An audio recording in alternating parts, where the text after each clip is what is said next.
Hi students, how are you? So ఈరోజు మన topic what is financial management. Financial management అంటే ఏంటి? ఈ subject BBA, BCom, MBA, MCom వాళ్ళకందరికీ చాలా ఇంపార్టెంట్ సబ్జెక్ట్. నెక్స్ట్ మనకు ఈ సబ్జెక్ట్ అంటే టఫ్ అనుకుంటాం, కానీ ఇది చాలా ఈజీ సబ్జెక్ట్ అండర్స్టాండ్ చేసుకుంటే. ఓకేనా? సో టాపిక్లో వెళ్ళే ముందు మీకు చిన్న రిక్వెస్ట్, నా ఛానల్ సబ్స్క్రైబ్ చేసుకోండి, అదేవిధంగా లైక్ చేయండి, షేర్ చేయండి. ఓకేనా? సో ఇప్పుడు వాట్ ఈస్ ఫినాన్షియల్ మేనేజ్మెంట్ అంటున్నాం కదా. అయితే ఈ ఫినాన్షియల్ మేనేజ్మెంట్ ఏంటి అనే తెలుసుకునే ముందు మీకు చిన్న కొన్ని టాప్ పాయింట్స్ ఏవైతే ఉన్నాయో చెప్తాను. మనకు సొసైటీలో ఫినాన్స్, మనీ అండ్ ఫండ్స్, ఈ మూడు పదాలు మనం జనరల్గా ఒకటి అనుకుంటాం.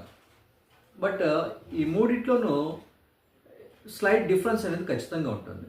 బట్ మనం ఏమనుకుంటాం అంటే మూడు ఒకటి అనుకుంటాం. ఓకే, సో మనీ అంటే అందరికీ తెలిసిందే, క్యాష్. అదే నేను ఎక్స్ప్లెయిన్ చేయాల్సిన అవసరం పెద్దగా లేదు. బట్ అఫ్ కోర్స్ ఇది మనీ అనేది ఒక నెగోషియబుల్ ఇన్స్ట్రుమెంట్ అంటాం. అంటే ఏదైతే వేరే వాళ్ళకు ట్రాన్స్ఫర్ చేయగలుగుతామో దాన్ని మనం నెగోషియబుల్ ఇన్స్ట్రుమెంట్ అంటాము. అందులో ఈ మనీ అనేది వచ్చేస్తుంది. ఓకే, రెండవది ఫినాన్స్.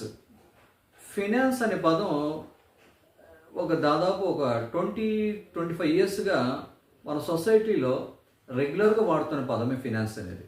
బట్ ఫినాన్స్ అనే పదం చాలా వరకు ఏమనుకుంటారంటే అప్పు అన్నది ఒక్క పాయింట్ తెలుస్తుంది పబ్లిక్లో. బట్ ఫినాన్స్ అనే పదం దాన్ని ఏమంటామంటే ఇట్స్ ఎ బ్రాడ్ టర్మ్ అంటాం. బ్రాడ్ టర్మ్ అంటే అందులో చాలా వరకు వేరేవి కూడా దాంట్లో యాక్టివిటీస్ కూడా ఇన్వాల్వ్ అయినాయి, అంటే ఇంక్లూడ్ అయినాయని. ఫర్ ఎగ్జాంపుల్, ఫినాన్స్ అనే దాంట్లో మనకు మనీ వస్తుంది.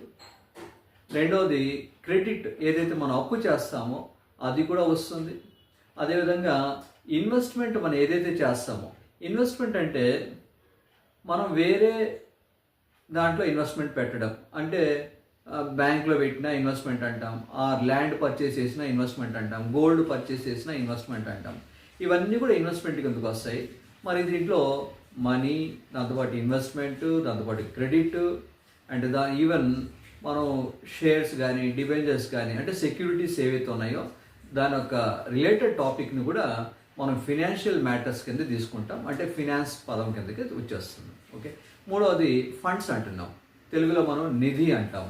ఈ ఫండ్స్ అంటే ఒక పర్టికులర్ యాక్టివిటీ చేసేందుకు గాను మనం ఏదైతే మనీ కలెక్ట్ చేస్తామో దాన్నే మనం ఫండ్ అని అంటాం. ఓకే, సో ఈ మూడు పదాలు మీనింగ్ అర్థమైంది అనుకుంటున్నాను.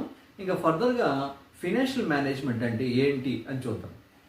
సో ఒక ఆర్గనైజేషన్ తీసుకుంటే, ఒక కంపెనీ తీసుకుంటే ఖచ్చితంగా మనకు ఫినాన్స్ లేదే బిజినెస్ రన్ చేయలేము. అంటే ఎంత పెద్ద కోటీశ్వరుడైనా కూడా ఖచ్చితంగా బిజినెస్ రన్ చేస్తున్నప్పుడు బయట నుండి, పబ్లిక్ దగ్గర నుండి మనీ తెచ్చుకోవడం కానీ, ఆర్ అదర్స్ బ్యాంక్ కానీ, ఆర్ ఫినాన్షియల్ ఇన్స్టిట్యూషన్స్లో కానీ అప్పు చేయకుండా వ్యాపారం అనేది చేయలేము. ఓకే, కాబట్టి ఆ ఫినాన్స్ తెచ్చుకోవడం ఏదైతే మార్గాలు ఉన్నాయో అందులోండి ఫినాన్స్ తెచ్చుకోవడం అంటే క్యాష్ మనీ తెచ్చుకున్న తర్వాత దాంట్లో సపోజ్ మనం 100 రూపీస్ అప్పు తెచ్చుకున్నాం అనుకోండి. ఫర్ ఎగ్జాంపుల్, మన బిజినెస్లో 100 రూపీస్ అప్పు తెచ్చుకున్నాం అనుకుందాం. సో 100 రూపీస్ మనం స్టార్టింగ్లోనే మొత్తం వాడేదంటూ ఉండదు. ఎందుకంటే మనం మొత్తం ఒకేసారి పెట్టి ప్రొడక్షన్ చేసేది ఉండదు. కాబట్టి మనం ఎంతవరకు క్యాష్ వాడుకుంటాము అంటే తెచ్చిన దాంట్లో ఒక 20 రూపీస్ వర్కింగ్ క్యాపిటల్ కింద పెట్టుకుంటాం. అంటే బిజినెస్ రన్ చేయడానికి డే టు డే ఖర్చులకి 20% పెట్టుకుంటాం. అంటే 20 రూపాయలు 20 రూపీస్ అంటే పెట్టుకుంటాం. మిగతా ఇంకొక 10 రూపీస్ మనం ఏం చేస్తామంటే మన బ్యాంక్ కరెంట్ అకౌంట్లో పెట్టుకుంటాం. ఎందుకంటే సడన్గా ఏ ఖర్చులు వచ్చినా దాని నుండి తీసి వాడుకునేందుకు. మిగతా 70% ఏదైతే ఉందో ఇది మనం ఏం చేస్తామంటే వేరే వాటిల్లో అంతా కూడా ఇన్వెస్ట్మెంట్ అనేది పెడతాం. సో ఇదంతా కూడా మేనేజ్ ఏదైతే చేస్తామో, అంటే మేనేజ్ చేయడం ఏంటి? ఫినాన్స్ తెచ్చుకోవడం బయట నుండి కావచ్చు, అంటే షేర్స్ ఇష్యూ చేసి, డిబెంచర్స్ ఇష్యూ చేసి, ఆర్ అదర్స్ బ్యాంక్లో లోన్ తెచ్చుకోవడం, or others financial institution loan తెచ్చుకోవడం, ఇవన్నీ తెచ్చుకోవడం ఒకటి. రెండోది, తెచ్చుకున్న డబ్బుల్లో ఎంతవరకు మనం వాడుకోవాలనేది రెండో పాయింట్. మూడో పాయింట్, ఎంత అమౌంట్ మనం బయట ఇన్వెస్ట్మెంట్ పెట్టాలనేది నాలుగో పాయింట్. సో ఇవన్నీ మనం ఏం చేస్తున్నాం అంటే మేనేజ్ చేయడం అనేది అంత ఈజీ విషయం కాదు. కాబట్టి దీన్ని కరెక్ట్గా మేనేజ్ చేస్తే, ఆ మేనేజ్ చేయడంనే మనం ఫినాన్షియల్ మేనేజ్మెంట్ అంటాం. ఓకే, సో ఇక్కడ మనం గమనించాల్సిన పాయింట్ ఏంటంటే ఈ ఫినాన్షియల్ మేనేజ్మెంట్ ఏదైతే ఉందో చాలా జాగ్రత్తగా చేయాల్సిన విషయం ఉంటుంది. ఎందుకంటే ఏమాత్రం దీంట్లో రాంగ్ డెసిషన్స్ తీసుకుంటే ఆటోమేటిక్గా మన ఆర్గనైజేషన్ పైన చాలా ఎఫెక్ట్ పడుతుంది.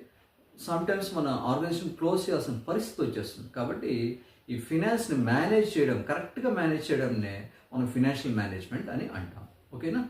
Thank you very much. So ఈ టాపిక్ మీకు అర్థమైంది అనుకుంటున్నాను. Have a nice day.